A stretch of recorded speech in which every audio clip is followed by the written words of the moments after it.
When Richard comes with the key to get the chairs, if people who want them could sort of try and get them quietly, that would be great, because we need to start the meeting. Thank you everybody for coming to the Brancaster Parish Council meeting. First of all, we need to say declarations of interest. Any councillors? Should we go around the table? Declarations of interest. Just a member of the Village Golf Club. Village Golf Club? Village Golf Club. Nothing. I know it'll come up, so the sailing club for me. Celia? Nothing other that I can think of on this. Saxon Fields as well. Saxon Field, yeah. And the planning matter, I think. All right.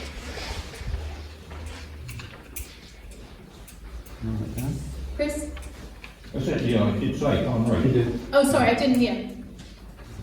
Commerce and Planning, number B. Okay, thanks very much indeed. Apologies for absence. John Wareham. John Wareham, apologies for absence, elected. Minutes, consider approving the minutes of the ordinary meeting held on the 3rd of August 2021.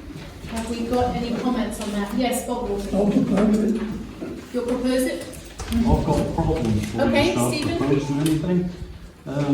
Due to this, the Chairman's insistence on openness and transparency, on this question, Councillor De Winter's proposal, which I seconded, to give Church £2,000 that he has declared in his statement of interest that he is patron of Brancaster. Explanation, please. You don't know what it is? No, So you're obviously. objecting, can we just be clear about this? You're objecting to the fact that Tom De Winton was one of the seconders of No, the... I seconded it. Tom put forward Right, that in his statement of interest, which I've been going through, right, it states that he is the patron of Brancaster. right. And So why I does think that... it's to do with the church, but Tom will explain. I'll just ask for an explanation before I we don't think sign it's an on. objection, I think just explanation. All right, if you would like to do that then, Tom? Right, okay. Patron of Brancaster, I've been asked that for a long time. Basically, traditionally, as you know, our family's been here a long time, and in the deep and distant past, we literally chose and paid for the vicar. And that sounds a bit odd, but we chose and paid for the vicar. And obviously, the vicar in those days basically covered Brancaster and Titchell, because they shared normally the vicar at Brancaster and the curate at Titchell. That was something which has been passed down from generation to generation by my family, and I happen to be the current incumbent. What do I actually do? Well, when you have when the vicar goes and he's replacing, the bishop, myself, and because of the size of the benefice, Michael Meakin of Oldham Stanton, in the Strange Estate, the three of us sit there and we interview the vicars. And we try and choose the best person to be the vicar. It's also in conjunction with the church wardens, whose advice is obviously sought and they actively participate in this. But at the end of the day, it's Michael Meakin, the bishop, and myself to actually make the final decision. Obviously, we don't go across to get advice. How often do we do it? Whenever we choose the vicar. I think my grandfather did it twice in his lifetime. I've done it twice already because the vicar says it lasts so long. So that's the way it is. Can I ask a question, Tom? It's presumably listed on your sheet that you have filed with the West Norfolk. Okay. It is listed on my interest, but it is an anachronism, something a bit old-fashioned, and that's the way it is. Okay. Thank you. That was the reason I brought it up, because Tom proposed £2,000 and I seconded it. Right. And I knew that through that it was something to do with the church, so I just wanted it made clear. Great. But it's very much Which a stand back thing. I only get involved if there's a problem. Right. But thank you for bringing that up. That's fine. Any other things that anyone would like to talk about with those minutes? Bob, would you like to propose? Do I have a seconder? Jeremy? Those minutes. All in favour? Thank you. Minutes are approved. No. You say you was going to have named votes to Yes, later today. I think I do that when we take the votes. Just on the one vote, not on all the votes. Are we going to do matters arising on this with a couple of... On B? on 3B? just actually, there's one thing, although the minutes are correct, I was looking at paragraph finance, and there's a... Are we talking about the minutes on the 3rd of August? I am. At the Okay. top of page 3, BPC responsible for insurance and general purposes, and BSSC for making certain money transfers anyway. So I think we've had an initial problem there. Is it the Fairways Committee? On the top of page 3. Brancaster Sports and Social Club. Or is it, what is BSSC? Brancaster Sports and Social Club. We Right. probably need to write that out. Because it mixes in with the sailing club. Yeah, because it's the same initials as the same. I'm sure the sailing club would love to help Brancaster's playing field, but... Right, okay. So can we make that amendment to the minutes? I think that's very good. I think it's confusing. There are so many different organisations. I think it's really good for us to be very clear. Okay. We now move to the minutes of the extraordinary meeting held on the 9th of August 2021, and this was a meeting that took place here in the hall. Are there any questions about those minutes? Yes, Mr. Yes, Bobby. me again. There we go. Where are we? I and Councillor Cotton have received from the National Trust this statement. Sailing Club, you are correct to say that this is an error in the plan for the Sailing Club lease. We are going to look at removing this village green from the lease. Now, Where is when that? we- Where are you reading from? I don't understand where this is well, from. never mind where it come from. That come from the National Trust. So this is something that the National and Trust has given what I'm you? saying is, as we try to explain, one or two of us at that meeting, it was illegal. I told you at least 3 times, but nobody would listen. You voted for it. No, we didn't. The agreement was voted on at a meeting earlier this year, It and was it was voted carried on. Go on, at carry on. that meeting. What we were discussing was the map that goes with the amendments that we agreed and were voted on. We didn't. We agreed on that without knowing the full facts. If not, I Stephen, wouldn't I have read agreed the to it. agreement out line by line, But we never had a deliberately, map at the time. which deliberately, showed- and then we said we Oh, would God. find a map that we could all agree on. We haven't found that map yet. The National Trust needs to be. I'd like to propose. I'll cut all the rest out. You can't make a proposal. It's not on the agenda. Oh, well, that'll come on later then. That's okay. If you want to propose something, Stephen, you need to put it on the agenda. If I might make a suggestion. Can I interrupt a minute? Move that lot of seat. Can you take the trolley and go around that way and collect a load of chairs and bring back that way? I'll take them that way. Yeah, I'll around that way. Yeah, all right.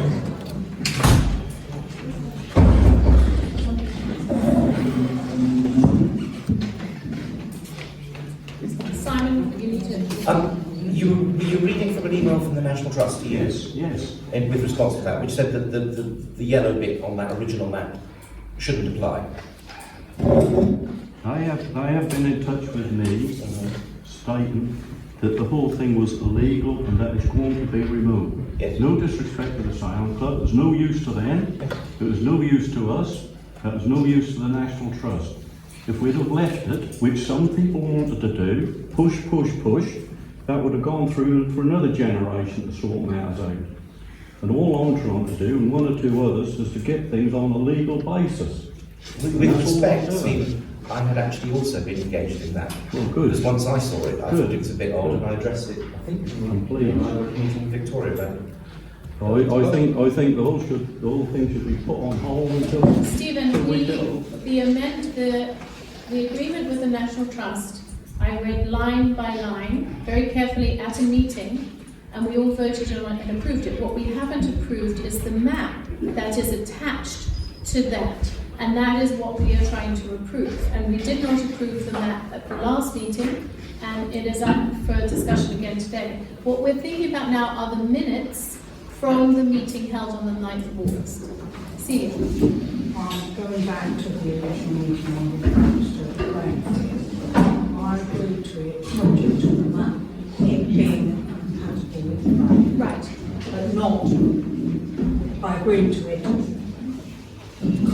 full stop, and the map is a separate item, they have to be together. Yes, exactly. Right. We have And to that agree the last map to paragraph be together. does not Exactly. go through. Exactly. And therefore the National Trust must be in agreement that that paragraph has got to be completed. Absolutely. And that's what we're going to get to later in this meeting. But first of all, we've got to approve the minutes of the last meeting on the 9th of August. Well, they're not very clear, because in fact it ended in disarray and we stopped the meeting because we were not going to get to an agreement. Right. And Jeremy produced a map, which I still don't think is right, but it's certainly better than the brief. Right, exactly. Can I just make a point of form? Because simply, the National Trust should be communicating to the clerk, Right. not individual councillors. I agree. Therefore, this email which Stephen has received is available to us all to read and digest and consider. We can't have it just brought up at a meeting. By the way, I had an email. Yeah. You know, you should have forwarded it directly to the clerk immediately. It was sent to me personally, Tom, so Oh, that's yes, but why I never You done it. you cannot negotiate personal issues by yourself I was not as a trying council. to, I wasn't trying to negotiate anything. All I was trying to do was find the truth. The National Trust is in the wrong. They should, Yes. they should have sent it to Simon. Yes, I totally agree. All right, we've got agreement on that. We now need to get to the minutes of the 9th of August. Do I have a proposer? Bob Norton, do I have a seconder? Thank you very much, Richard. Can we vote on approving the minutes of the 9th of August? Yeah. All those in favour, raise your hands. All those against, raise your hands. Are you abstaining, Chris? Are you abstaining or against? I'll vote against them, sorry. That's okay, don't worry. This is what democracy is about, Chris. Are there matters arising from those? We know the map is, because we're going to discuss that later. Are there any other matters arising from those minutes? All right, okay. Chairperson's report. First of all, just really thank so many of you for coming tonight, because it's really great that we have so many people participating in the Parish Council meetings. The Saxon Field car park was up and running. Thank you to the volunteers, particularly Amy, Val and Roz, who did such a great job. Thank you to Councillor Winton for basically donating the land, and everyone who came and volunteered for it. It was a great success. And it was a real example of how we can come together as a community. And we all worked hard, and the first day there were 56 cars there, and people gave donations, and it was a really big success. So thank you to everyone who participated. It's still going to be open this weekend, I believe, and we'll hear from the ladies later in the meeting. We still don't have any news yet on the permanent car parking solutions, but we've proven that an overflow car park does work. Car park passes procedure, we're going to review that, and there will be, we'll work on some guidelines that we'll get together for the council for next meeting. Our external auditors have received an objection to our AGAR form questioning the right of Brancaster Parish Council to receive money from the car park. This was filed by an elector of the parish known as the objector, who has nominated Rod Cook, Secretary of SHAGPRA, as their representative. These objections will cost the Brancaster Parish Council, and therefore you as residents, £350 per hour for our external auditor to deal with. A vexatious Freedom of Information request from Mr. Cook on behalf of SHAGPRA was refused by the Brancaster Parish Council. I've spoken to the legal representatives, and as you know, £10,000 in funds have been ring-fenced to fight any legal challenge. We are beginning the initial inquiries to protect Brancaster Parish Council and its residents from the continued onslaught by SHAGPRA. This advice will come at £355 per hour. We will be discussing possible engagement of lawyers in a private session after this meeting, of the private session of the council. Simon Bauer and I attended 2 online meetings on the 20th of August and the 25th of August to discuss the unlawful campout which took place over the bank holiday weekend. These meetings were chaired by myself and attended by the golf club, the police, the National Trust, and the first was attended by James Wilde, the MP. Natural England sent their apologies on both occasions. Both meetings were about planning for safety issues that might have arisen during the protest. Fortunately, the event went ahead without incident. I've had 2 interesting pieces of correspondence this month. One was an email chain forwarded, I can only think by mistake, from the Shadper Executive Committee. The other was sent anonymously to me personally and contained documents relating to the planning of the unlawful campout, which I immediately sent to the police. On another topic, please see our Facebook page. We've put up ways to help locally with the Afghan rescue crisis. There is an organisation put together by the Norfolk Council, and I encourage everybody to do what they can towards that. And there's also details for the upcoming Dark Skies Festival, which has lots of lovely stargazing activities, including one on Borough Common. Freebridge are going to have an open house here at Brancaster State Village Hall from 2 to 8 p.m. on the 28th of September. And they really want everybody in Brancaster State to go along to give their opinion about what sort of housing we need in the village. And I really encourage everybody to go. Finally, I'd like to invite everybody to the Platinum Jubilee planning meeting on Tuesday the 14th of September, next Tuesday here at 6:30 in Brancaster Village Hall. Please bring all your ideas, however mad, however crazy. Let's think about how we can all celebrate the Jubilee together. We're now going to have the report from the Borough Councillor. Bob. No, I've got nothing to report because I sent it to Simon and he's disseminated it to all the councillors. Thank you. That was about COVID. Okay, great. We are very lucky to have Andrew Jameson, our county councillor, here tonight. Would you like to do a report? Thanks, Chair. Yes, I will do a very brief report. As you know, we're speaking to a packed audience. If I may, I'll stand over there. Yes, please do. So that you'll be able to hear what I've got to say. I'm going to be very brief because I think there's quite a lot on the agenda. Quickly about what I have been up to here. A lot of you will know from previous reports that I have been keen to address in one go and at one time the issues of parking, of speeding, of a lack of buses, the need for park and ride along this coast. And that is now beginning to come to fruition. The bigger picture will come to Cabinet hopefully in October, at the latest in November.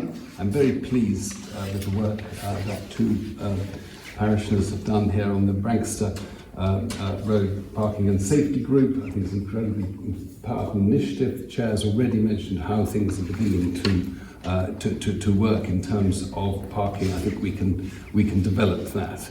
But I very much want to develop the plans that the county has on a bottom-up basis rather than a prescriptive basis. So I continue to want to work with those particular individuals at a future date in the near term.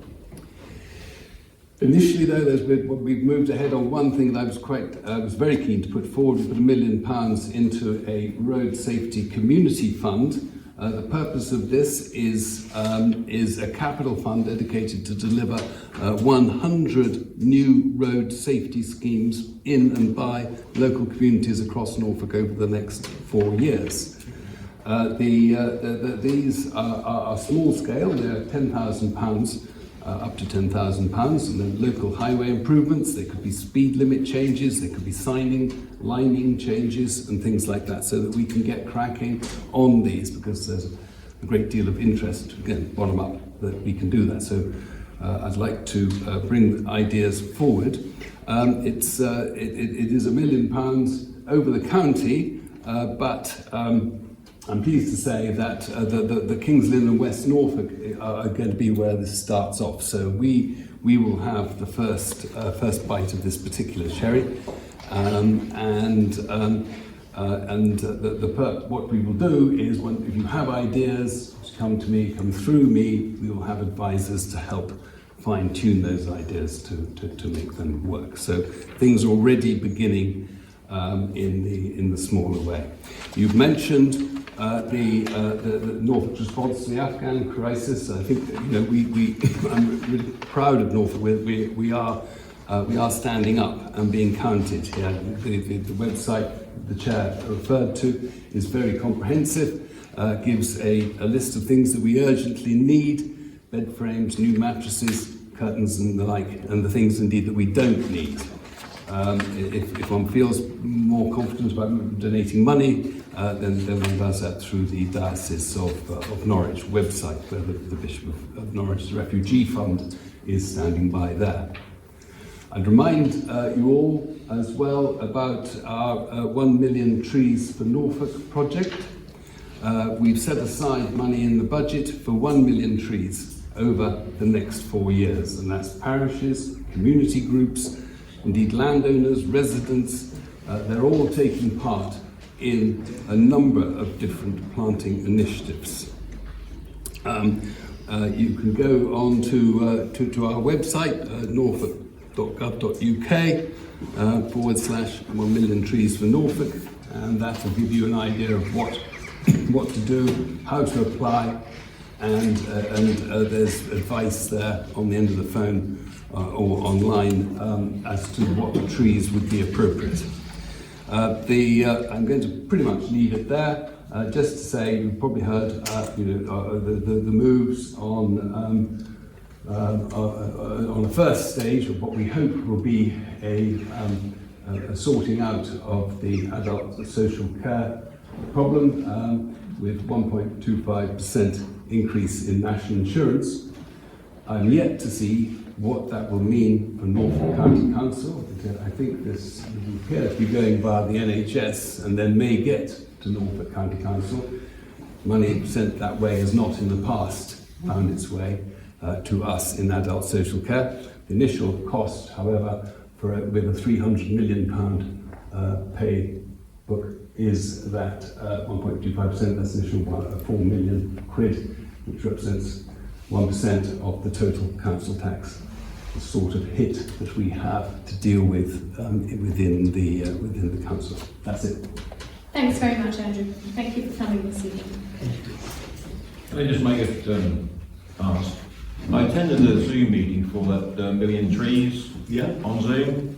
I haven't received the recording of it or any of the information packs. Can you chase that up for me, please? Yeah, absolutely. No problem. Actually, that reminds me, Chris, because there are free trees being given out by Norfolk Council. I have put that link on the Facebook page, so it's on there. So, report from the clerk? Nothing to say. Nothing to say. Been on holiday, that's why. It has been on holiday, deservedly so. All right, finance. To receive the financial report from the clerk, please. The public pack, which was online, and which councillors have had, shows a bank balance of 146,600 or so, and the expenditure against budget with the usual notes. Section 137, because of the money we gave to the churches last month, I added that to the budget for that, because otherwise the sums don't work out quite the same way. So we have to list that expenditure separately. So that amount is overspent for the time of year. Salaries and insurance were already spoken about in previous months. So nothing is over budget other than those lines. And then... Does anyone have any questions about those finances then? Okay. And the expenditure for approval, you can see the ones that are for approval at the meeting. Sectional PC is for supplies which I used while I was still the clerk there. There's grass cutting. Sarah Raven, who took the minutes of the meeting when I was away. The inspection is for the play area at the Brancaster Village Hall, which we agreed to pay. And then there's a payment for the meeting that we had, an extra meeting here, and the Portaloo, which is for the car park. And the salaries, as I noted to councillors, are approx because I'll be having to change tax codes. So the council provided 2 Portaloos at the car park site, which I think were very well used. Great. does anybody have any objection to any of those being paid? No. Right. Okay. We need to consider the appointment of an internal auditor. Our internal auditor is retired this year, and we need to consider the appointment of a new one. I recommended Mike Ruston. I've declared to councillors that he's a personal friend of mine, but he's done the accounts at Sectional for probably 7 years, I think, in all. I'm more than happy if you want to go and find someone else because of the personal connection, but I leave that to you to decide. I trust your judgment. If he's reliable and has been doing it over there, then save it for another one. And cheap. And cheap, well, cheap as well, yes, or cheap. All right. Are there any objections to us using Mike Ruston? I propose Michael Ruston. I'll second that. All those in favour? Okay. Thank you, Ben. All right, planning. Now, what I suggest we do on the planning, because we've got a lot of commercial planning applications here, which will take longer. So what I suggest we do is we do the residential first, and then we go to the planning for the commercial. Any objections to that, Councillor?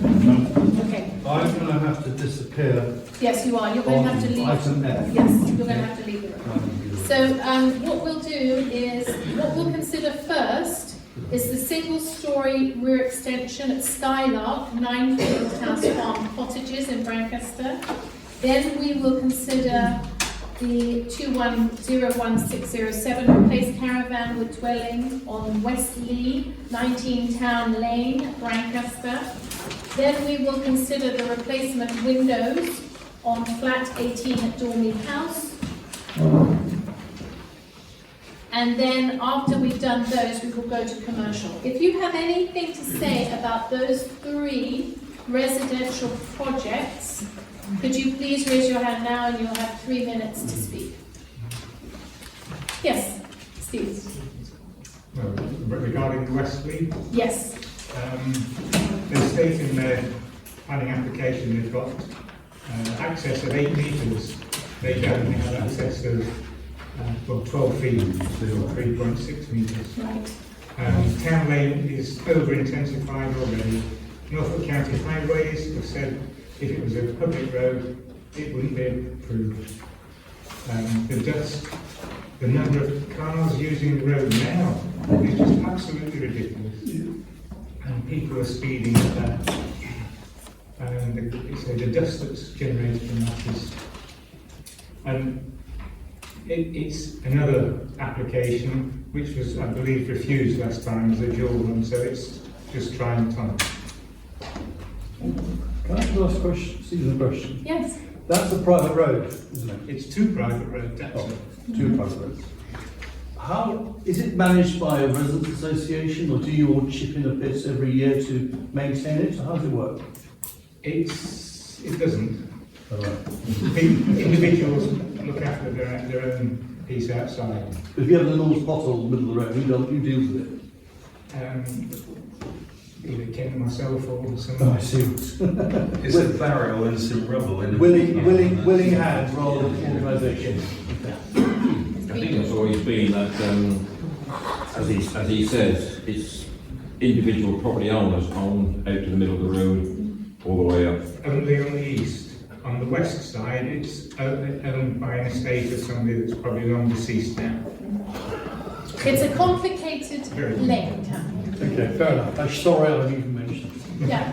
Bob? Yeah, I was told that Fleur Developments they claimed part of the road in front of their development. That's Is that correct, right? yes. On the first development of Beersheba, they've retained the ownership of the road well there. The whole width of it, isn't No, only to the centre of the road because they can't it? place. That's what I mean, Yes. the whole width of the left-hand side. Yes. All right, thank you very much. Kirsty? This is just a general comment really, but I think we need to protect our night skies. You put that post on about the dark skies festivals. Some of the recent houses near me have floodlights on dawn till dusk, and I think that's something that people need to take into consideration when planning the plan. But I've not looked at the final details as to whether that's part of the application. Remember, we're going to consider 3 different properties here. So, there are any comments about any of the other 2? Dormy House and the. Can I just suggest, with Yeah. the dark skies things, would it be worth me putting on an agenda in future that we should mention that in every application response? Yeah. Well, I thought the planning officer had stated that they was going to make it a condition that all outside lights be pointing downwards and not, or whether that's happened or not, I don't know. I think if we agreed it, I'll look into yeah, that. if we agreed it as a policy, then we can just put it as an automatic response. Yeah. Makes it easier. Maybe an agenda item. Yes, an agenda item. Anybody else want to say anything about those residential properties? Okay, so let's discuss them one by one. We'll consider, first of all, the single-storey rear extension at Skylark Ninefield House, Farm Cottages, Brancaster. Does anyone want to say anything from the council on that? No objection from me. It will go through, no objection. No? Any objections to that? No objection. No. Okay. We have no problem with that. Number 2, replace the caravan dwelling and additional property access Westley 19 Town Lane, Brancaster Stay. Anybody like to speak on this? Tom? Yeah, I think it's overdevelopment. I referenced it quite hard the other day, and I think it's overdevelopment, and I think it's, as Stephen put it up, it's trying it on, and I think it's wrong, and I think the road, and I think it's antisocial to the other residents of the area, and I think it's overdevelopment. That's, Anybody else want to speak as on Steve this? said, it was refused at first. On the first application that was refused, there was no mention whatsoever of a caravan. That's all of a sudden appeared. So I would say object to it. Yeah. What worried me about this application is that we have a building that wants to build 2 extra buildings in the garden. And on this application, we have no idea how big, how many bedrooms these buildings have, any details about them, and they only have 2 parking spaces each. And so I would object on that. I don't think they have enough parking. I don't think there's enough room for those houses there. I agree, Mr. Chairman. I don't think they've got to be just either 1 or 2 bedroom dwelling to look at. So you could have 3 or 4 cars in each property, Yeah. and a boat and whatever else. And that road just can't take it like that. Well, they're going to end up again as holiday places. We don't want any more holiday places. Well, we can't make that assumption. We can't make that assumption. But I think there are many voices who think that perhaps, I think maybe, anybody else want to say anything on this before we actually vote on it? It's just more properties in a small space, overdevelopment. Yes. Can we have a vote on refusing this from the council on the basis of overdevelopment? Yeah. All of those in favour? Unanimous. With reference to parking inside the property, because it is an outline application, isn't it? I just think it's overdevelopment, full stop. Parking fee is sugar on top, but... Number 3E, the replacement windows in flat 18, Dorney House, Brancaster. Are there any comments from the council on this? Yeah, I believe there's a recent ruling, or maybe I could be right on this, where these are Crickle windows. I think in conservation area they have to stay behind. They got to stay. Well, they'd have to replace them with critical windows. Yeah, they can't go to plastic or... They can't go to plastic, they're not timber. No, it says they're going to be timber and double glazed If I'm and right. painted. Yeah, but they've got to be Crickle. Crystal windows have become a lot cleverer than just the steel and glass that we used to be. They keep the same look, but in an attempt to try and insulate homes better, they've now become double glazed and all that kind of thing. So they're a lot cleverer than they used to be, compared to what it was like in your youth. Can't remember So, what are you saying? If they're double glazed Crickle windows, then yes, I don't have a problem. It's the style we're talking about rather than manufacturing. But if they've got to be replaced with something else, then no, because it's in a conservation area, the windows should stay. Have you looked at the Yeah. pictures of them? That doesn't show anything. Pictures don't really tell you what It they doesn't are. tell you what it is. Well, To be fair. in the application there were photographs and there was a long detailed thing with photographs, and then I was actually going to compliment whoever put it in with the amount of details they put in about the 3 windows, but Well, I wouldn't object because windows have to be replaced. You know, that's a fact of life. I propose no objection. I need a I second. second that. And vote on that? No objection? Those in favour of no objecting to this? I don't know. Abstaining? I'm staying. Yeah, I'll vote against because, you know, this isn't a good enough picture. I'd like to see some more detail about what they're doing, having come up against a situation like this in work life. Windows need replacing. So you know, I've got no problem with windows being replaced, but we could do with some more detail on it. Well, there was detail on the application. The thing is, I can only print a certain amount of stuff. Yeah, that's okay. Okay. All right. Is that I think we've said no objection, have we? yeah, majority, but All right. Okay. All right. So now we're going to come on to our commercial considerations. And the first is the application seasonal erection of temporary buildings, a retrospective application by the White Horse. And I understand that we have some clippers here representing the White Horse. Would you like to have your 3 minutes to speak about this? I would, thank you. Okay. Can start. First of all, I would like to say that I agree on everybody being allowed to comment, good or bad. I think it's very healthy. However, looking at some of the objections, apart from making me feel like public enemy number one, I feel they haven't understood exactly what I'm doing. They should study them more. Because at the end of the day, we're restoring the capacity of the car park to the original, and we are reducing the capacity of the pub. I will now go on to a meeting, a previous incident, that has nothing to do with this committee here tonight. 16 years ago, when we applied to reduce the size of the White Horse, we'd originally been allowed a 3-storey building.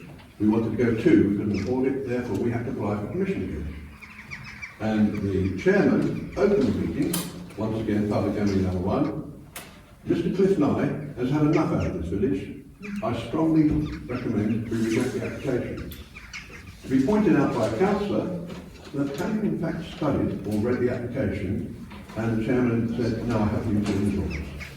That's my first point. Okay, well, you've only got 3 minutes, so That's my use first it point. wisely. Carry on. My second point, a lot has been talking about the traffic. That's the big one. I'm not going to go into pros and cons. There's loads and loads of that. I was here, I've been here for 60 years. I know the traffic. I knew the road when there were a few cars on it, and it was a 70-mile-an-hour racetrack. That doesn't happen now. Congestion, not everybody loves congestion, but it has the overall effect of calming the traffic. Slower traffic is safer, therefore it benefits.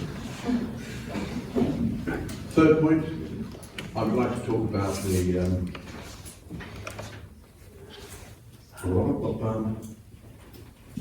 block. I've been accused by some people of creating an eyesore on the marsh. Lots and lots of comments about this eyesore, and I would like to point out that there are other eyesores on the marsh. There is an abandoned 7.5 ton supermarket lorry on the marsh, 30 metres from the road and 150 metres from the coast path, and only 150 metres from the car park. No one's mentioned that. My fourth point is being a landlord. I have to put up with an awful lot. And I do put up with people walking down there treating it as a public right of way, which it is not. I do put up with some of these people telling my customers they're on land that doesn't belong to the White Horse. I do put up with people damaging my car and my family's car with keys. I have to put up that. That's the name of the game. But I do not like being accused of not caring for the village. That's my point. Okay, thank you very much indeed. Am I I'm within- very sorry am I to within hear. 4 seconds, 3 seconds, 2 seconds. I'm very sorry to hear that your family has experienced that, because I would hate to think Happened on 2 cars. it happened. On 2 cars. Right, I'm very sorry to hear that. I don't think that's something that anyone would want to hear. All right, we're now opening this up. Would anybody else like to speak about the proposals at the White Horse? So as I understand it, and Cliff, you can correct me if I'm wrong, at the moment we have the temporary marquee that was a response to COVID. And we all understand that many businesses had a hard time during COVID, and you came up with a creative solution, and that was great. Moving forward, because that was under the 56-day rule, you have to come up with something that is a more permanent situation. What I would like to ask, and I couldn't find it anywhere in your application, is what is the amount of covers with the new smaller marquee at the side and the open seating areas? What are the number of covers, including your restaurant, that you will be then serving? And that would also include your residential. I can't precisely answer the question, but I know a man who can. 180. So 100. If every table was max capacity, which it won't be, but there'll be about. I don't know, you're very popular, you've been on the papers and everything, so it's 180 people can all eat at the White Horse at one time. And how many in this new marquee at the side? Oh, no, that's included. That's included. Yeah, I know, but what I'm trying to get to is without the marquee, how many is it? And with the extra marquee? 120 without the marquee on a pre-COVID. Right, on a pre-COVID basis, Yeah, so 100. it's about 60. It's going to add on about 60 covers. It will add on about 60 covers, okay. So that's about 30 more cars. We say that most people come in twos, well, maybe say 25, 20, not sure. So about 20 more cars, okay. All right.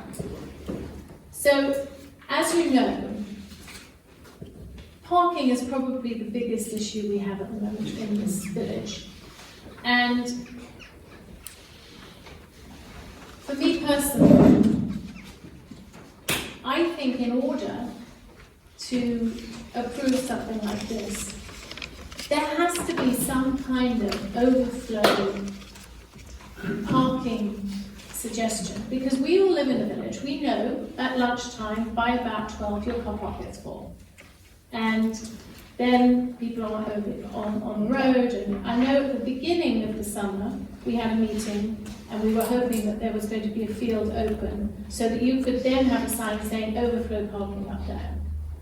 What I would like to see is, in this application, some kind of planning for how you're going to do that. If you're going to add we're going to add another 20 cars, because we're going to assume everybody's going to come back to the White Horse inside without the COVID restrictions, then you're going to add on to that, say another 20 cars. But you're going to have you've got 54 spaces, right? 54 spaces is your capacity. Then there has to be some kind of planning about what you're going to do with those cars. Could Yeah. Just to follow on from the chair's point on cars, where do your staff park? Offside at the moment. Is that part of their contract of employment? No, it's part of our instruction to them, Recommendation. our recommendation. Off-site, do you mean roadside? Roadside, we've been allowed to park 10 in the village hall, which we've done in the village hall. Right, So so, driveway. We rent a couple of properties for staff housing, which they park on as well. There's one brand down in, there's one at the close, and there's 3 spaces on the car park as well. That's my car park. right, and does that cover all your staff cars? The majority, because we do encourage car sharing now, big time, Okay, but because we have staff houses. basically my point is the 54 slots you have at the moment are for clientele only. Yes. And that is not always observed, I accept that point, but it's intended. On your application, you have 2 options here. You're marquee A, I assume, in time of COVID, and marquee B in time of no COVID. So where are we at now? Where are we? At now. We are COVID still. So you're, okay, fine. So basically, so are you looking for removable fees effectively? Are you looking to be able to alternate between COVID tent and non-COVID tent? No, we're on the assumption that COVID will disappear eventually. So you effectively are your application is for the no COVID tent, the smaller tent. If COVID still exists, we will still have a small tent, but we can have a vast reduction in colours then. We would have to go back to distance, safe distance. Yeah, well, fair enough. But so fundamentally, your application is the no COVID tent rather than the COVID tent. I think both actually, which is unusual. Well, that's why I try and get the bottom of it. It's an unusual application. It's coming two alternatives there. Right. Well, I think so. Effectively, you're applying for the larger tent. No, a smaller tent. You The large tent will disappear. You can't apply for either or. You have to apply for one or the other. I appreciate that. But the large tent will disappear regardless. So you are applying, this application we're discussing now is for the smaller tent. For the smaller tent. And how many covers, young man, is that in? 60 at max capacity. In the little tent? Yeah. And in the big tent? COVID 60, without COVID 90. Right, okay. Okay, fine. So we're applying for the little tent? Right, thanks. Anybody else? Anybody? May I ask, is there a turning area at the end of the car park? Like Yes, there's plenty of turning area. People think they're parking, but there is places to turn, so they can get in and out. It's not showing, the parking spaces take up any turning area there might be down here. I think I'm guessing it would show between car parks, either boot, I would guess it would be between 30 or 40 feet. I'm guessing. But there's a place to turn. And we get delivery vehicles down as well. Is that the distance? So let's have a look. Across there? That's at least 40 feet. Don't need. Yeah, I think we did. I know that Celia and I both read all the objections, and I have to compliment you. You did a very good PR campaign. But we were really interested in the people who actually live here and what they thought, rather than your customers. We know you have. There are some people who live here as well. Yeah. Oh no, I know. No. And we totted them up and we gave them that. But my point before about did they fully understand some of the objections, I don't know if they did. Well, we do because we're using it, we've studied it very carefully.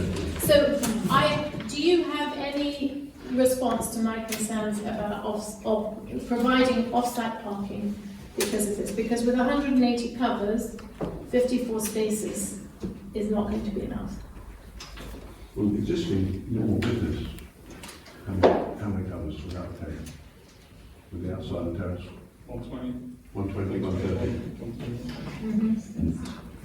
Well, I take it on. Yep. I think you are aware that we're obviously working on the car parking in both villages. Once we got our agreements and things, we're actually looking at a county council inserted parking scheme, which would involve proper enforceable double yellow lines and things like that. And Which I would encourage. you may so, but the point is that it could end, so my point is, this is a good time for you to try and get your car parking sorted out. Because if it's not sorted out, and we start looking at our scheme, we will sort it out for you. And that may not be to your liking. So I suggest it's a good opportunity for you to take the first step and look at it. We were hoping that off-site car parking would develop, but unfortunately didn't. Right. But we would have contributed to that. Right, I know, and I think that's a discussion that the White Horse should have with other landowners here. And so, Fully support and encourage that. yeah, so my proposal would be that we don't, that I wouldn't want to accept this until I saw some plan, some concrete plan for getting the cars parked in a separate place. That's where I would be. Because we do want to encourage people in business here. We do think it's a valuable asset, but we are very concerned about that. Any other councillors? I think, Chairman, that we really ought to think about the eyesore situation as well, trying to resolve that problem somehow. You mentioned that there were other eyesores there, so it doesn't matter if there's another one there. You didn't say a tent isn't an eyesore. It is a bit of an eyesore if it's there permanently. I accept that. And I think if there are other eyesores there, then that's what we need to do, is to remove those eyesores as well, not to add one more. So there is a little bit of a problem there. Somehow, perhaps you can get around it. Bob? There's no more of an eyesore than some of the houses in Scotland. Okay, well, we've got to move this along because we've got a lot on the agenda. I can't influence the removal of the eyesores there, Right. other than my own. Okay, all right. So I think we have probably, as a council, given our opinion, which is, shall I propose that we would like to see additional parking plans with this application? Traffic management, yeah. Traffic management. Would it be a plan or proposal? Are we objecting to it unless that's corrected? Yes. Yes, we are. We're going to have to object to it, but we Subject to a plan, a traffic management plan put in place. So we understand it more. What became of Jason Borthwick's bit of field he was going we to let? can't discuss that. All right, great. The proposal is that we object unless there's a traffic management. Okay, we object, the proposal is we object unless a traffic management plan is in place. Seconded. All those in favour? Those against? Abstainers? I declared interest. So What that's is your second interest? one that no. What is your interest? Okay. Thank you very much for coming. Did you get me down as abstaining? Yes. Okay, the next thing we're going to talk about is Saxonfield. So Tom de Winton, could you please step outside? We won't let you in, but nowhere near the window because Leave it open. that's for a walk. Alright, this is an application for a change of use on the land east of 1 Saxon Field. And this application has got, looks like a cafe and 1, 2, 3, what should I write down? 10 businesses and a cafe. This is a second application for this site. Are there any members of the public who would like to say anything about this application? Yes, Kirsty? We've already got a problem with parking, gridlock, and safety. So if we've got another business bringing in an influx of even more people, that would give me great cause for concern. Have you read our neighbourhood plan, Kirsty? Not in detail. Okay, I suggest you do, because one of the points in the neighbourhood plan is that we actually want to encourage small businesses in the village. So it would be useful for you to just read it. And I'm not saying that, but I just think it's really useful to read that. Any other councillors? Yes, Belle. I'm not sure that there's enough parking for the number of units and for the traffic that those units will bring. Any other members of the public? Members of council?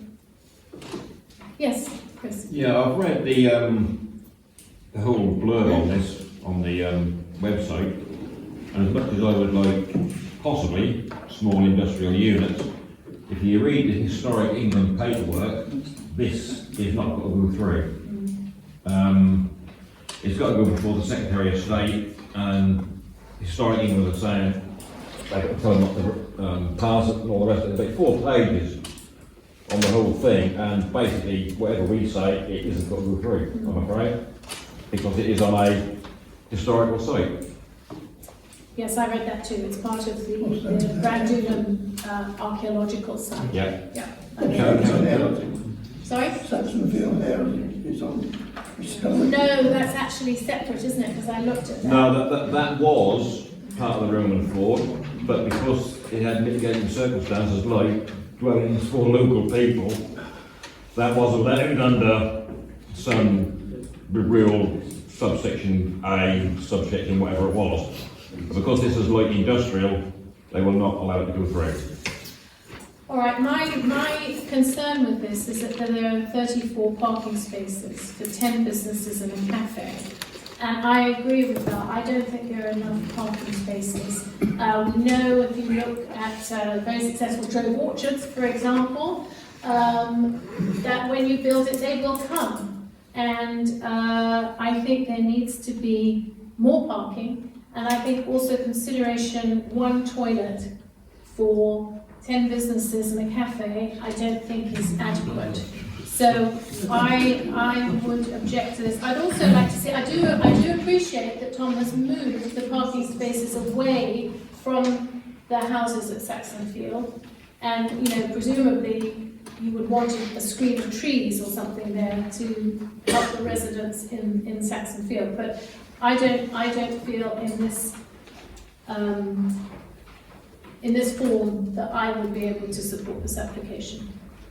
You can't have, I would have thought, if they're going to be separate businesses, you can't have one toilet. You've got each unit has got its own toilet. It doesn't have to, no, it doesn't have to. It's based on the number of people working in the building, but that does not meet health, safety and welfare regulations. One toilet, that's nowhere near it, I can tell you that. Who's got to be responsible for cleaning the damn thing? Well, that's Tom's problem. That's Tom, that is the landlord's problem. We don't clean toilets. Yes. This, the red line is obviously the field, is it?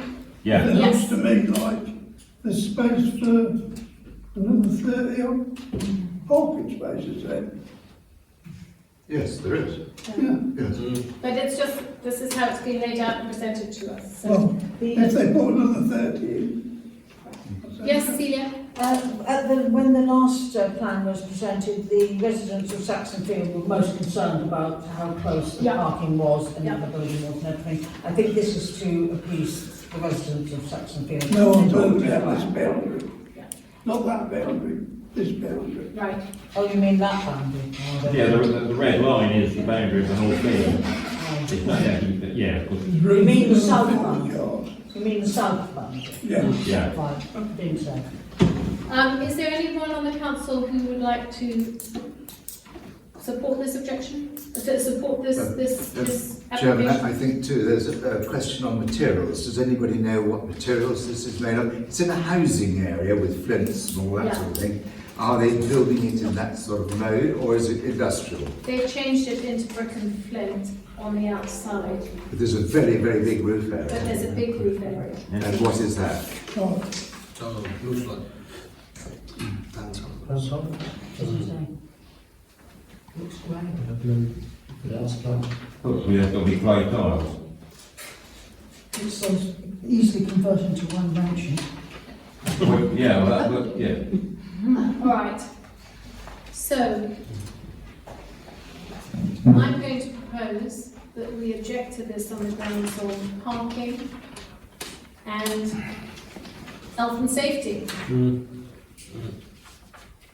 And an archaeological site which has got to be turned down anyway. Right, okay. So I've proposed that. Do I have a seconder? I'll second that. All right. All in favour? Any against? No, sorry. All in favour? What? Sorry? Objecting? Well, have we done that? Yeah, but sorry, I didn't see it. I'm doing Yes. county. In favour of the check. Is there anyone against objecting? Oh, So that's 4, or 4 abstain. Against. Yeah, okay, so it's 7-1. We think it's an improvement on the previous. yes, absolutely. Can we do that? Yes, please? we think it's an improvement on the, yes. Keep working at it. Keep working at it, okay. All right, let's get Tom in.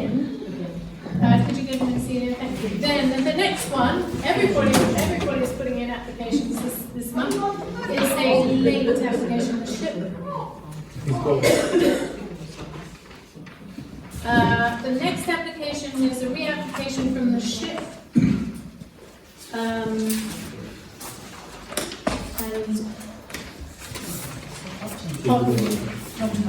I'm delighted that the new application doesn't have any hot tubs. Those of you who were here before remember there were 4 hot tubs that were going to be put back on. I personally thought about parking again. This is not bad. Right. Are there any members of the public who would like to speak about this new application for the ship? No? Yes. Because it's new, we've not seen it. Thank you very much. So we don't know. Thank you very much, Val. Of course you haven't. It's a new application that has just come in. Thank you for pointing it out. I'm going to tell you, it hasn't changed much. It has changed. We've got the 4 surfer houses in the old garden of the mill house, and then we have the, how many of them are there? We've got the rope lofts, and there are 1, 2, 3, 4, 5, 6 rope lofts, which are studio, just single rooms. So there's the addition of the ship of 6 bedrooms, plus the 4 little houses that are 1-bedroom houses.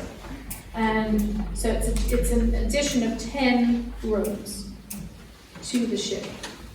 And at the moment they have 1, 2, 3, 4, write this down. 1, 2, 3, 4, 5, 6, 7, 8, 9, 10, 11, 12, 13, 14, 15, 16, 17, 18, 19. They have 20 car spaces, 2 disabled. And so they want to add in 10 rooms on top of that. So again, I'm going to say there is not enough parking. Exactly. And until an application comes in with a parking plan of off-site parking, this is, I will not be approving it. Anybody else? Well, with an extra, however many rooms there's got to be, that's massively overdevelopment. 10 extra. Extra 10 rooms. Cool. Because the next door houses that they put in take up a lot of those pub spaces. Yeah. So you've got the restaurant underneath the... We have car parking underneath the lofts, so, Yeah, that's not a problem, because you can get them underneath there out of the way. right, so that's an extra 6. Well, there's still an extra, because that car parking's there already. Right. Yeah. So it's actually just makes it existing. So they've actually maintained that car park, haven't actually lost any ground to car parking. So we're not gaining, we're just... Well, maybe extra car parking to accommodate And these are all horrific, the ones they've drawn are horrifically small car parking spaces too. Things like Range Rovers just won't go in. We've just criticised the Whitehall's not having a That's right. That's right. We've got to go ahead and object to this. I would also like to see on this where electric charges are going to be as well. I can't see any electric charges here. So, is there anybody who wants to say anything else about this? That goes back to the original design, without the hot tubs and whatever else. It does improve the car parking. Still no car parking, is there? It's the car parking. Well, the thing which amazed me is that when I got the papers and looked through it on the website, also I've read the County Council, the Highways view of this, and they don't seem to get this necessity for car parking. You know, and I was amazed that they actually said, yeah, we think it's fine. And I just thought, well, okay, but were they going to put the extra cars for the extra spaces? Is it worth asking Andrew if he could actually get an opinion from the highways on why they don't worry about it? I mean, I need to have to. I think it would be useful because they do seem to just say fine. But I don't know whether they're They're very prescriptive. It's bad now, that outbound budget. Yes, it's one of the most congested parts of our village, particularly when the road is flooded. But also bear in mind, before they built those houses on the front, it had the best car parking of any pub in the entire village. Yeah. You know, it was no, and actually, with that car parking as it was, they'd have happily accommodated all this building work. All right, so I'm going to propose. Gosh, I'm writing I'm going to propose an objection to this on the basis of lack of car parking. Overdevelopment. Well, they didn't do that on the car parking as well. Well, put it there, overdevelopment. Okay. Yes. Overdevelopment of car parking. So I've made that proposal. Can I have a seconder? Thank you. All those in favour of objecting? Okay. So I think we've sent a message to everybody tonight. Parking is a big concern. All right, thank you very much. Because I think you realise it's a tourist area, tourists have cars. And we welcome them. All right, to receive report on any planning matters. Nothing other than these. Nothing other than these. Okay, perfect. Delegated decisions. Again listed on the pack, but for reference, it was Flint Cottage revisions to the plan, and there were no objections raised. Okay. Other matters, to receive reports from council groups. Has anybody been to a council group meeting this month? No? Yeah. To receive a report on Saxon Field parking. Amy and Val, it's your moment. They gave you a written report as well. So, I'm Amy, by the way, in case anybody doesn't know. We'd like to start by saying a big thank you to everyone for all their support since we started Brancaster Parking and Safety Team just over a month ago. We'd particularly like to thank the Parish Council for underwriting the village car park, and particular thanks to Brian and Chris and Bob, who volunteered on several occasions. Also Tim at the Royal West Norfolk Golf Club, who provided all the signage on the entry points to Brancaster. And a big thank you to the landowners who allowed us to put the signs on their land, as well as Tom for allowing us use of the field. We also want to say a big thank you to the wonderful team of volunteers who gave up their time on the weekends and the days that we were open throughout August. And also Lee and the team at the beach car park, who we liaised with on a regular basis, and they kept us up to date with the beach car park when the road was flooded, in order for us to decide when we opened the overflow and closed. I'd like to say thank you to Reverend Kirsty for allowing us to put the sign on the railings, and also for volunteering at the field. Val's pressured me to thank my husband for cutting the grass at the field, which really doesn't need to be said, because he's played with a vintage tractor for that. So, and a last thank you goes to Roz. She can't be here tonight, but she has been a central member of our team. She has, among things, coordinated all the volunteers, all the shifts at the car park, and the finance side of the Brancaster Parking Safety Team. Just to say what else we've done, we've built an excellent rapport with the beat managers at Hunstanton Police Station. We provided them throughout August with updates about the car park, the times that the beach road was flooded, and we asked for extra presence in the area, especially at the times when the road was flooded. And we did see them on a couple of occasions at the overflow car park, so we hope they took note. We've been in contact with the Coast Guard at Hunstanton, and the Wales Cly Search and Rescue team actually commented on Facebook the other day to say that they thought the roads in Brancaster had seen a difference on the road. So, also with Andrew Jameson, we've had discussions with him, and he's invited us to join a stakeholder group which involves all the relevant organisations, which we are delighted to be a part of.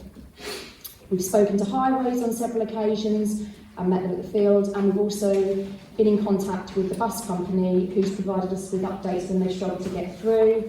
And we had an email from them the other day to say they haven't had any problems recently, particularly on the weekend that we were the most busiest in the overflow car park. So we hope there's something there. We're also in discussions with James Wild, MP, and Stuart Dark from the Kingsley and West Norfolk Borough Council. And obviously you might have seen some articles that have been written about us in various publications. Our Facebook group we set up as a place to post information such as the tide times, flooding and the parking, as well as being somewhere for us to update everybody on our initiatives. We pinned a link at the top to the tide times, and each time a tide is due to flood the road, we also do a post for that as well. We went live on the 1st of August, and by the end of the month we had 800 members. And throughout August, we had a total of 13,257 people visit our group.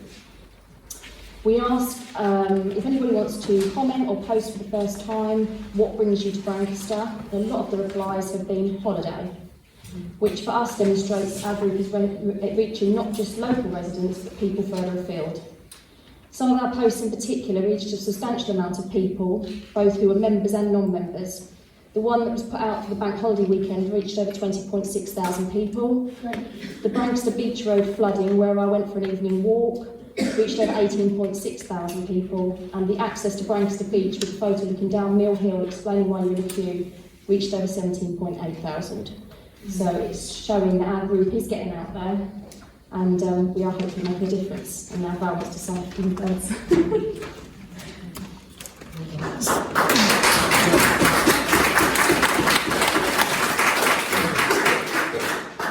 So just backing up a little bit from what Amy's just been talking about, we decided that we needed at least 3 initiatives on the basis that the larger the initiative that you're trying to set up, then there's likely to be a greater chance that you don't achieve what you're hoping to. So we decided on the Facebook page, adequate signage and information leaflets on the basis that the reason we thought that we were getting the kind of congestion that we're getting and gridlock that we're getting is because people don't have the information about the tides, how they operate, when they operate, and what needs to happen. And the final one was a temporary village car park, which more or less fell into our lap, we were pleased to say. So the car park opened on 11 days throughout August. We had customers on 5 of those days. And the remaining 6, we waited until the village car park looked like it wouldn't fill or be flooded, or the road be flooded. And so we waited for it to be accessible before we closed it. Our goal wasn't to fill the car park, it was to provide the provision of a car park if it's needed. Our goal was to give people information so that they don't come at times when we can't cope with them. We recruited, at really short notice, 28 volunteers, and we ran 4 shifts a day, so that's a minimum of 10 to 12 people a day that we needed. And we only closed the car park because we didn't need it, rather than because we didn't have the number of volunteers. So once again, a big thank you to the volunteers, because it made a huge difference to everybody in the village. Many of us were anticipating difficult conversations, because we'd already had them with people coming to the village as they were parking inappropriately and so on. But actually, what we found was that our welcoming approach actually had us being able to have a good rapport with people. People were thanking us for providing the provision and saying how lovely it was to come to such a welcome. And I think the other thing to know, especially if you think you might volunteer this weekend, is that we had a nice time as volunteers because we had a chance to spend time with people whose paths we might not usually cross. And so in the 2.5-hour shift, we got to know each other. And that was a nice thing to come out of it with friendships and bonds that we did not already have. In total, we had 124 cars parked.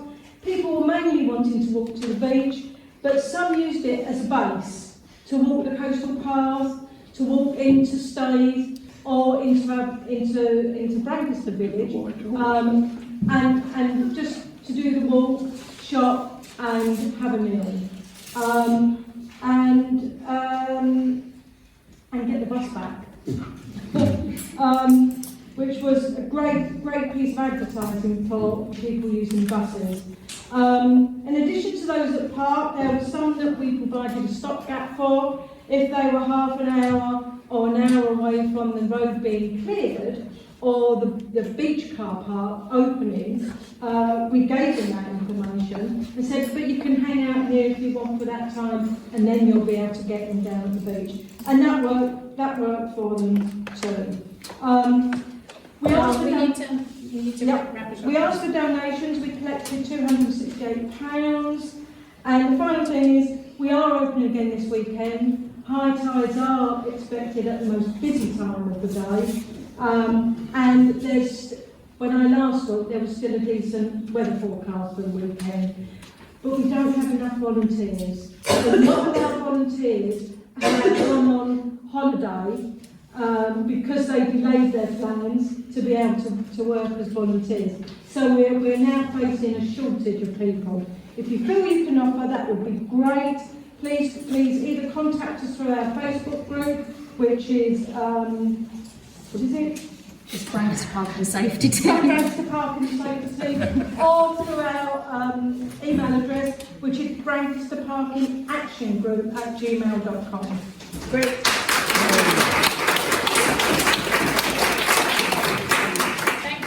Very much indeed, ladies. We really appreciate your volunteering and your action on this. I would like to propose a vote of thanks to Val, Amy and Ross and all their little elves. You class yourself as an elf then? I don't need to include me on that. I need to do a lot. I saw you in the picture. I'm going to say I saw you in the picture. And also, if we get this car parking thing sorted out, if they are willing, I would like to put those three in charge of the new parking arrangements when we get them possibly next year, if they will accept. Talk about that. We need to. I'm putting it in now. Okay, but I think we all would love to give this car parking team a huge thank you. So can we put that?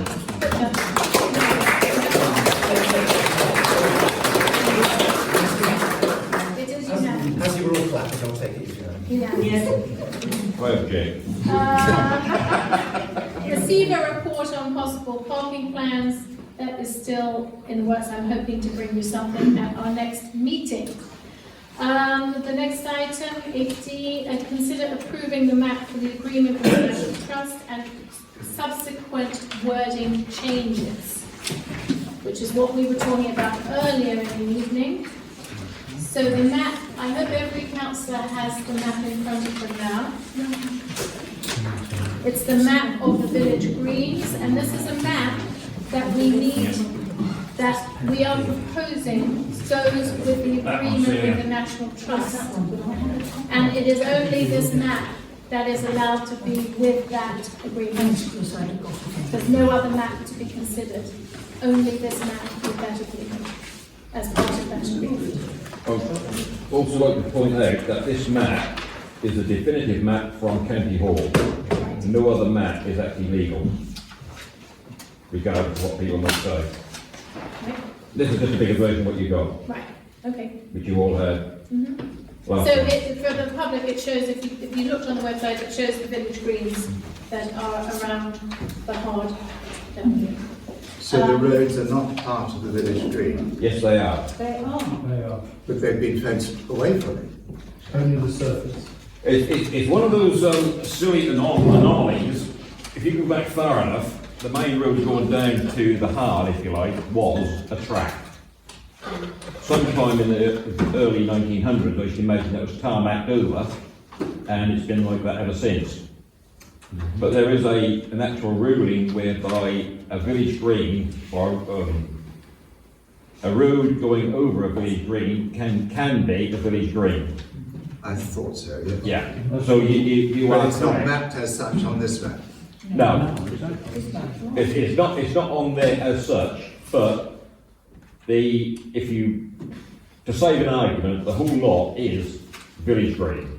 And I agree with that. And they put that, and they actually there was a track went down there, obviously, to the horses and carts. That was turned into a tarmac, and the left-hand one has remained a track over the common, which is common land. Yet this map doesn't agree with what you say. Yeah, which is what you were trying to get to last time. I think fundamentally we're all in agreement, so. Can I ask for clarification? Who actually maintains the roads? Is it highways? Highways maintain Right. The map is intended for the agreement as to who maintains what. If highways are doing it, then They're not that. doing those tracks. Right, highways maintain the tarmac road. Right. The gravel track is maintained by question mark. The National Trust, I assume, because they are the alleged owners. And through the agreement with the Parish Council. So this is what I was arguing about. Councillor Thompson brought all that up about roads and all the rest, and nobody will listen to him. Could I ask, is there a triangular bit at the entrance to this? I don't think there is, I think it's a single track. Now then, go back far enough to when Reggie Kendall was there, right? And the left-hand side, you went down the steps, along a bit of tarmac, and into his door to get your meat. That has since been grassed over. Yeah, but there was never that triangle. But it does create a triangle. It does create a triangle, which isn't there now. It's convenient access to the road. So basically what you can do is you can ignore that triangle where that little piece of road is. It's not. It is. It's no grass over, so the triangle's gone. It's gone nowhere. That's It's reverted back to village. Basically, it's reverted back to village green. And is the building, the National Trust building, on common land as well? What, the dial house? Yes. No, you're talking about village green, not common No, it's land. village green. Village green. Yes, but it's on the common land. Is it on the village green? No. Possibly, if you go back far enough, possibly yes.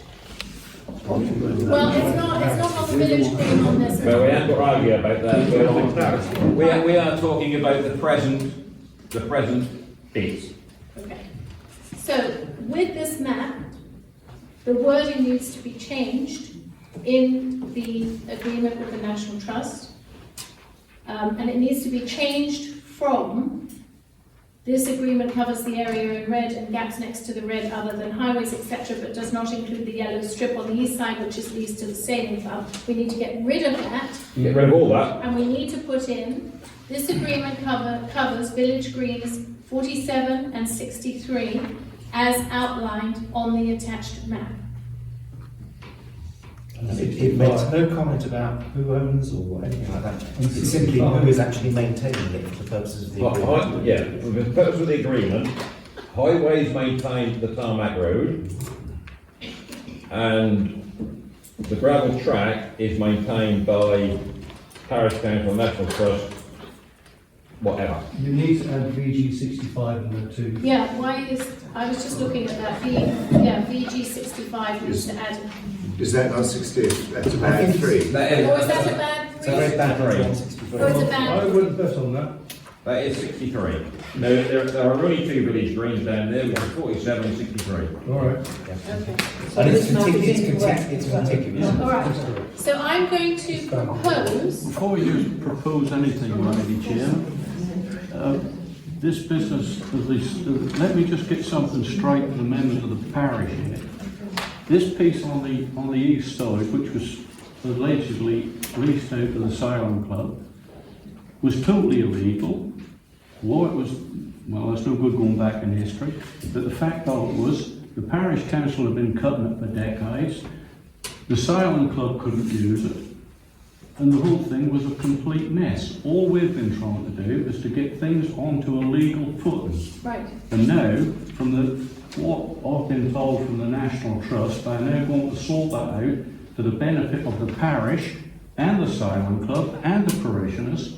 So we got a level playing field and somewhere. Stephen, you need to provide that email to the parish. Well, I can do. I can do. But I try to be straight and you should send have to me done it personally. So All right, okay. So what we're going to do, I'm going to make a proposal that the wording needs to be changed as listed here on the agenda, and we are going to attach this map to the agreement with the National Trust. Subject to a written statement from the National Trust to say they will get rid of the lease. No, Yes. that's not part of this. That is not what's on the agenda. let's just get round the table with the National Trust and sort one out finally once and for all, instead of all this rubbish. I'd like to take a vote on. Stephen, I'd ask for some respect here. What I'd like to get some respect, please. What I'd like to vote on, Rob, do you need to say something? No. Okay. What I'd like to vote on is that this map is attached to the agreement with the National Trust, as agreed at the previous meeting, with the wording changed to say that this agreement covers village greens 47 and 63. Do I have a seconder? Can we actually explain why to the public exactly why this has been going on? To be very brief, I don't know that at this point we can take public debate on this. This is quite significant. Let me ask the clerk, are we... It's up to you, councillors. Stiffy, I will allow you 2 minutes. Could you explain to me what date that map is? 1906. Has it got an amendment on that map for when they changed the direction of the road coming to state and made a compulsory purchase order for 14 feet of the village green in 1963 for the road widening scheme that went past Tom's granary originally, along Reggie Campbell's wall. They turned around and took 14 feet of green that was the village green, the compulsory purchase order, 30 feet of my father's apple orchard that is now sea glass, on the opposite side of the road, Leicester Sutherland, God rest his soul, his front garden. Have they amended that map to turn around and put that in the public highway, which is why the council turned around and maintained the road that used to go down to the Sailing Club flat. They put a bloody great ramp in there and curbstones down as far as the boundary of the old Victory Pub that was Gardeners. Have they amended that map to turn around and show that they've taken 14 feet of village green? Stevie, that is the 1906 definitive map from County Hall. That is the legal basis of it being a common. It's Village green. Sorry, apologies, yeah. For it being that status of land. And it's the only one that we can accept in terms of any legal. Correct.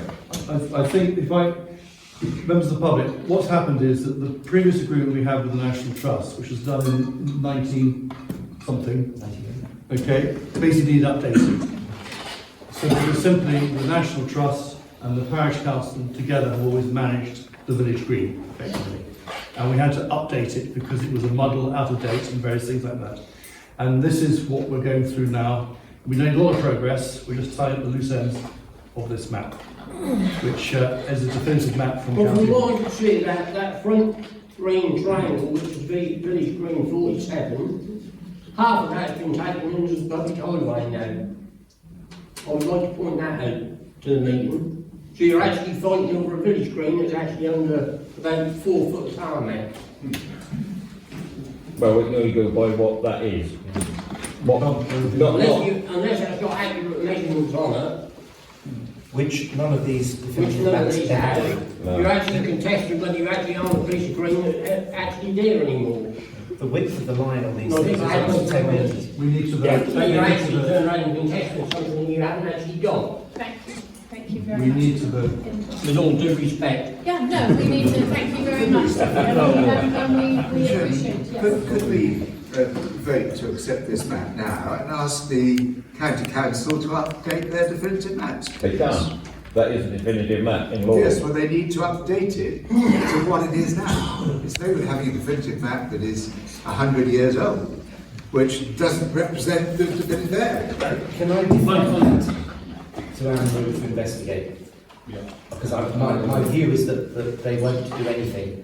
There'll need to be a public inquiry and probably High Court involved as well. Mr. Chairman, if I Yeah. can come on this, do we really need to split all these hairs over trying to get something straight for everybody? All we need to do is work together between us, the National Club, and the Silent Club, and Borough Council, if you like, get round the table and thrash something out and cut out all this rubbish and all the stuff which is illegal. I agree, and that's what we're trying to do, is to get this agreement signed and updated. We And we've been going past this round and round. So I am going to propose that we approve this map to be the definitive map for the new agreement between the Brancaster Parish Council and the National Trust, with the amended wording as I have read out twice so far. I second it. All those in favour for accepting this map and this map with the wording change, please vote. Six. I'm abstaining. Those against? Well, I'm against until we have a round the table talk. Yeah, So you're sort against, of. Stephen? Chris?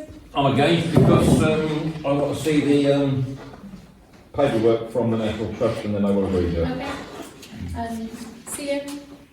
I'm concerned that we're agreeing to it without actually having a final draft of the agreement to look at. All right. Okay. The motion has passed. So 6-3 objections or 3 objections? 3 against. Okay. All right. Okay. So, council matters. Going to make a statement. To Simon Bower, 1st of September, we the undersized councillors are outraged and saddened at the participation of fellow councillors Stephen Bocking and Chris Cotton in the planning of an unlawful camp-out protest which took place in Brancaster over the long holiday weekend. The police have documentary evidence that they were part of the organising team. In our standing orders, 3B, councillors commit to protect, enhance and promote the environment of the area of the parish council and to promote the collective interests and well-being of all the residents of the parish of Brancaster. On the advice of Mel, we were enacting Standing Order 16A 1X and we call for a vote of no confidence in both Stephen Bocking and Chris Cotton, and if it is carried, ask for consideration that their membership on council groups be withdrawn. And that was signed by Brian Banks, Tom De Winton, John Wareham, Bob Lawton, Jeremy Thompson, Richard Roberts and Gary Bocking.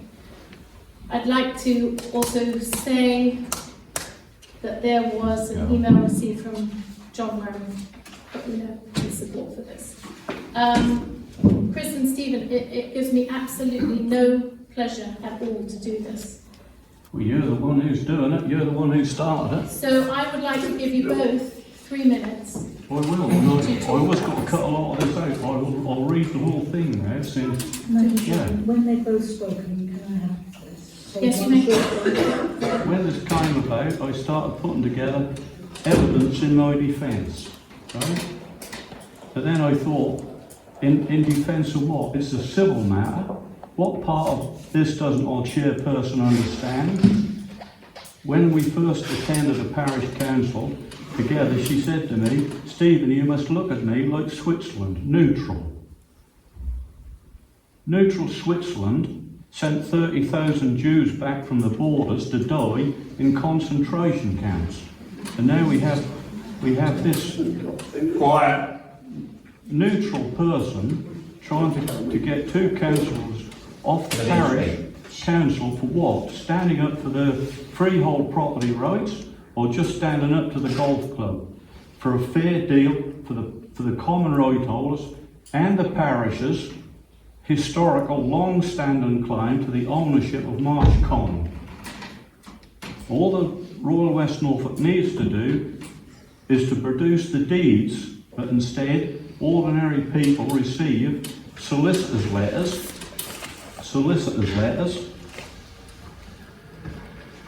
threatening with dire consequences.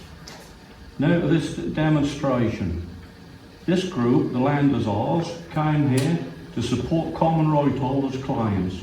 They travelled from all corners of England at their own expense. They were all educated, peaceful people and all had jobs. Ask yourself the question, who started these rumours about blockading the car park entrance and thousands of protesters? Ask yourself the question, was this chairperson acting out of concern for the parish of Brancaster or concern for the Royal West Norfolk Golf Club? I did notice there was not the same concern over the chaos at Stave Harbour over the same weekend. I had this note put through my door, ambered, with a contact on the back for the EDP journalist on the back of it. Was this an attempt to come between man and wife?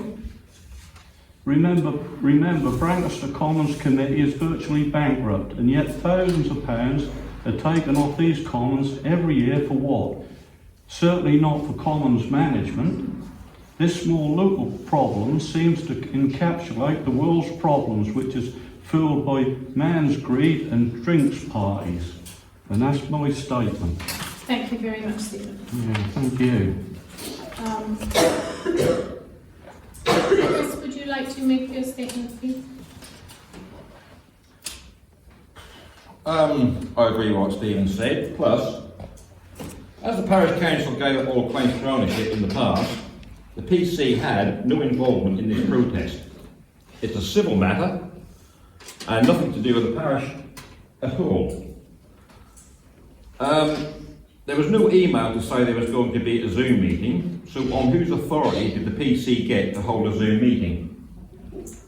Because we weren't informed, and I don't think anybody else was as well.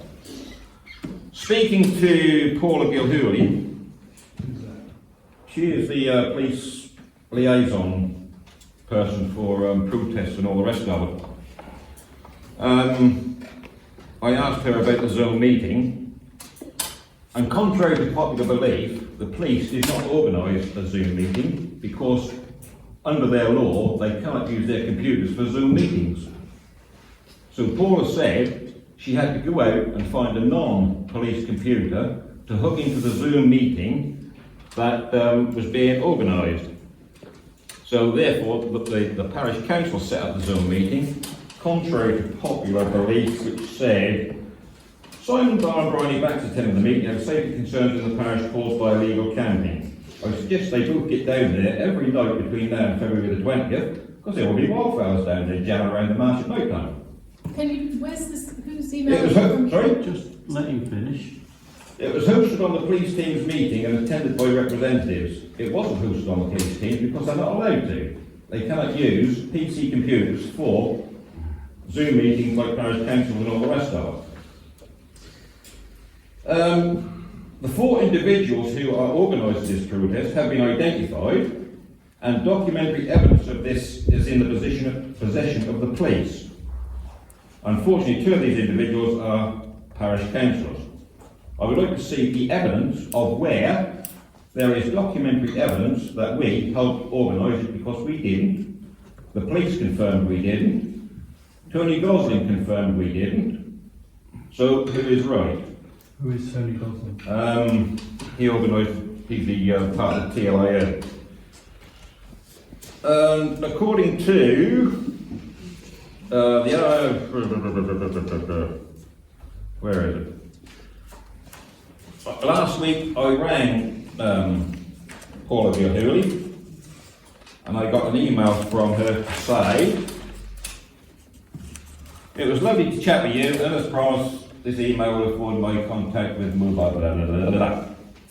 As we discussed on the phone, the protest camp, I attended via Zoom, and in attendance with, as police protest liaison officer, although in this case it was held on private land and my interest was only monitoring any tension. I am not aware of any individual organisation requesting the meetings, but there were representatives from the golf club and other people. As regards the documentary evidence, according to the police, the only documentary evidence they have got is an anonymous letter that went in to say there was going to be a protest down on the car park. Yeah. I asked her if I could have a copy of it, and she said, no, unless you are the author, then that's your property. Right. Basically, this has nothing at all to do with the parish council. The meeting was not organised or hoped to organise or anything else by myself and Mr. Hawking. We didn't know until at least about 3 days before the meeting was actually started. So where all this rubbish has actually come from, I can only guess it is certain people ranting and raving at drinks parties and other places and making a storm out of nothing whatsoever. All right, thank you very much, Councillor Cotton. Maybe I can come back in No, on this. you've had your 3 minutes. I'm going to go to see you. Yeah, go ahead. No, thank you for letting me have a quick word. I didn't know what I was doing or what the was going to say, or what you were going to say. But I do think that possibly there is a lot of misinformation flying about. I think that's the word that Farm uses. Would you not, as chairman, withdraw this so that it can be properly discussed quietly? And if in the future you need to reprimand them or whatever you want to do, bring it forward again when the matter is clear. It's not clear at the moment. You've heard one thing, he's heard another thing. Oh, lots of rumours flying about. And there's one thing that nobody's mentioned. This parish council owns a common right. We are common right holders. And don't forget. So I am respectfully asking you, Bryony, in the case, because of being democratic, that you withdraw these 2 things, and we can go forward as a team to work for the benefit of the whole community, not for any individual part. That's all I'm asking. Thank you very much, Senior. I've taken in what you have said, but I am still going to call for a vote. Can I have another say before we vote? Or would you rather have me gagged? I don't want to have you gagged at all, Stephen. Okay. Well, I've got here, we're talking about the car park, we're talking about common land, right? We had this one from the National Trust. I'm writing to advise Shadder that all members that the Brancaster Manor is the property of the National Trust. The Royal West Norfolk Golf Club, the golf club, are the legal registered owners of the car park. Now, how many owners is there? I think it belongs to the village. We are and I think the village should be having 80% or 60% of that money. A few years ago, I was shouted down at the Parish Council meeting because I wanted 33 1/3 for all of us, which I consider might have been fair. And what happened? Nothing. We got these. We get these. How many people have been on that car park and have been been fined £50 for parking a car, because they can't do it. That's totally illegal. Let them do it. Stephen, this is about your participation in the unlawful action. Which we didn't do or have anything to do with. Prove it. Go ahead. I would like to consider a motion of no confidence in Stephen Bocking. Those in favour of a vote of no confidence in Stephen Bocking, please raise your hand. Can I just come in on that? How many of you lot golf club members? I have to say, You're not. sorry, You work for I'm trying to keep out of this for obvious reasons. Once the vote's been called, we have the vote. Again, not wishing to go through a conversation with her. And I don't issue work with with golf individual club, councillors. by the way. Sorry. I have nothing to do with golf club. No. So why are you voting against it? We're coming to the next. I would like to consider a motion of no confidence in Councillor. We need the votes against that motion. We need to vote against that motion. Sorry. All those who would like to vote against the motion of no confidence in Stephen Bocking, please raise their hand. Any abstainers? Sorry, I thought we were doing the same again. Sorry. No, All right, we will start again because actually I would like this to be a named vote. Okay, we're considering a motion of no confidence in Councillor Stephen Bocking. All those in favour of the vote of no confidence, please raise your hand. Is it seconded? And it is seconded by Bob Lawton. That was in the email. All those against the motion, please raise their hand. Any abstentions, please raise their hand. Motion is passed. I'll have to record you as an abstention. You want me to vote? What a farce. Put down whatever you like. Now, Stephen, sorry. What you do, throw me out of the council? I have to record your vote because the vote was requested. You put down whatever you like, mate, because I can't be bothered. I would like to consider the vote of no confidence in Councillor Chris Caution. All those in favour of the motion, please raise your hand. All those against the motion, please raise your hand. Any abstentions? That's passed. As those have passed, we need now to consider the membership of council groups by the above councillors. Just so the public knows, there's no way that somebody can be asked to leave a parish council. That's not democratic. But what we can do, because those votes have been passed, is to consider the membership of those councillors in public groups, which are groups representing the council. So we'll just go through this. Stephen Bocking is on the Smith Trust and the Borough Common Committee, Borough Common Management Committee. So those are the two that we'll have to consider.